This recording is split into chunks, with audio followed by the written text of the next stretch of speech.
guys, welcome back to my channel. So today I'm back. I had a little bit of a hiatus. It's actually exactly 10 days. I have been very busy the past couple days, like a week and a half. As most of you know, I am moving. One, that's stressful, and two, if you follow my Instagram or watch my Snapchat, I was away this past weekend at kind of like a family reunion thing.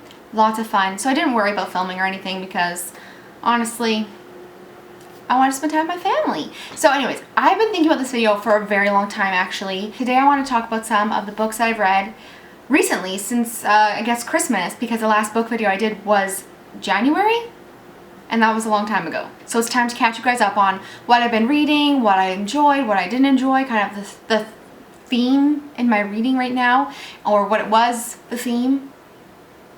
Doesn't make sense now, but it will. I noticed since I got Snapchat, and sometimes like you guys' stories pop up on my Snapchat, some of them that I've watched, like you guys really like to read, and I appreciate that because so do I. Anyways, I have a lot to talk about, surprisingly. I honestly was gonna film this and I was like, this will take me like 5 minutes to film, but then I looked at how many books I've read so far, and this isn't even all of them. I was like, oh shit, girl. I'm just gonna start kind of talking about the first half of the year, or the first like 3 or 4 months of the year, kind of the theme in my reading, which was self-help books. Now, I've never been into self-help books before, that's the truth.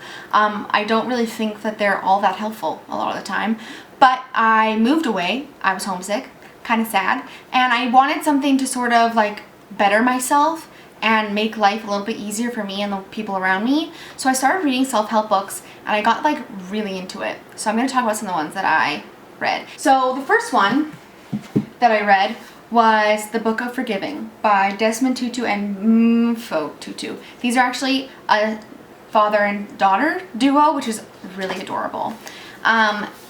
This is basically what it says. It's all about forgiveness, forgiving people, and really forgiving and not holding on to whatever has upset you in the past, and not holding on to any negativity. My favorite self-help book author I'm going to talk about in a second, but it is good if you need specific help on forgiveness. So my favorite self-help, I'm going to say self-help because it's not, I don't know, it's kind of self-help, but like, do we want to call it that?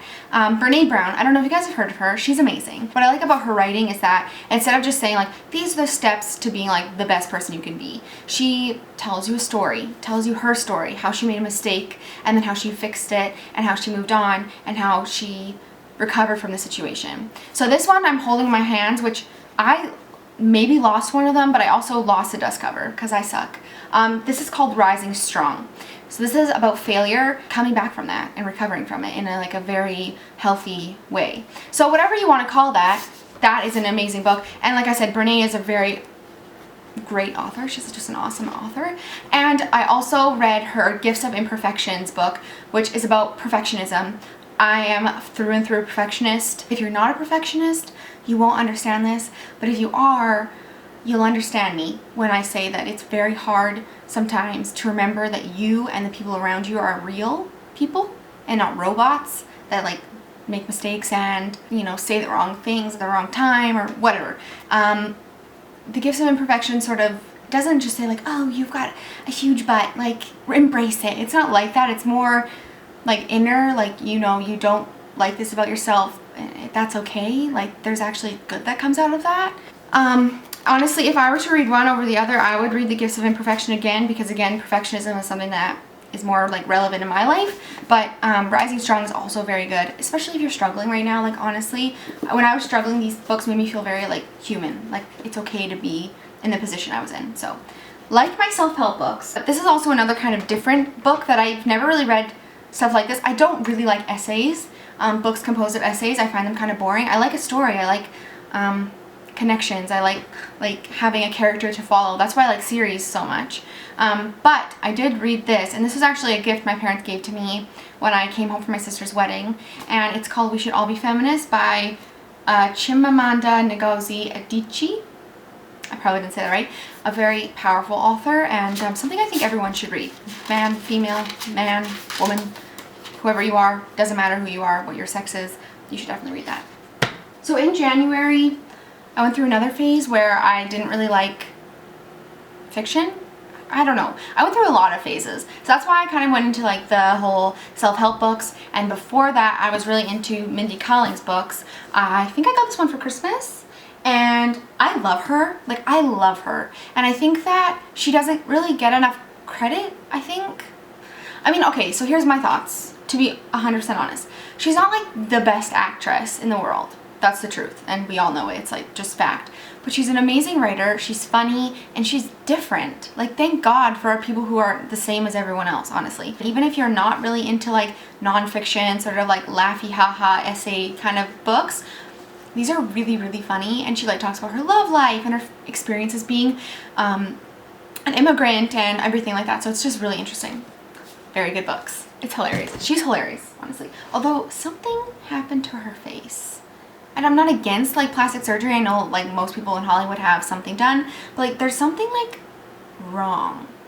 You know? I love her still. Don't get me wrong, but I put off reading this book for a really long time. Again, this is like a dust cover thing where like I totally threw it out and I don't know where it went. It's When Breath Becomes Air by Paul Kalanithi. So basically this book is kind of a memoir. Basically what this book is about is a man who was diagnosed with cancer while he was finishing his medical residency and everything like that. And he started getting headaches and didn't feel very good, went and got a scan and found out that he had terminal cancer. And it's his story. He's young. I think he's in his like mid to early 30s. His wife gets pregnant and it's just him dealing with the inevitability of death and also like what life means to him, I guess. So it's very thought-provoking, like more so than a lot of things I've read. So there's an intro by like a friend of his, and then the outro of the book is done by his wife.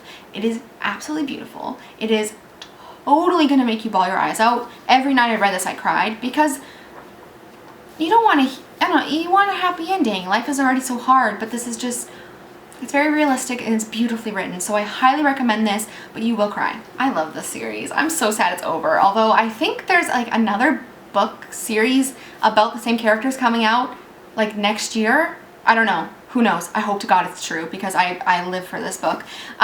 The Red Rising Trilogy, I read Golden Sun and Morning Star. I forgot that this book was coming out and I died. Basically, this book came out in I think February or January of 2016.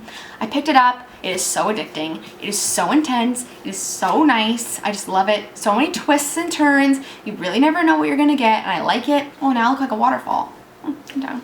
Okay, so then the last series that I've been reading recently is the Mistborn trilogy or series or however many books there are. I think there's 4 maybe, so it's not a trilogy, but the Mistborn series by Brene and Sanderson. I was looking for a new fantasy series after I finished reading the Red Rising trilogy, and so I went online to GoodReads, my favorite, and I was looking through and I found Brene Sanderson. I'd never read anything by him, but a lot of people say he's like one of the best fantasy authors. So I was like, well, obviously I need to read one of his books.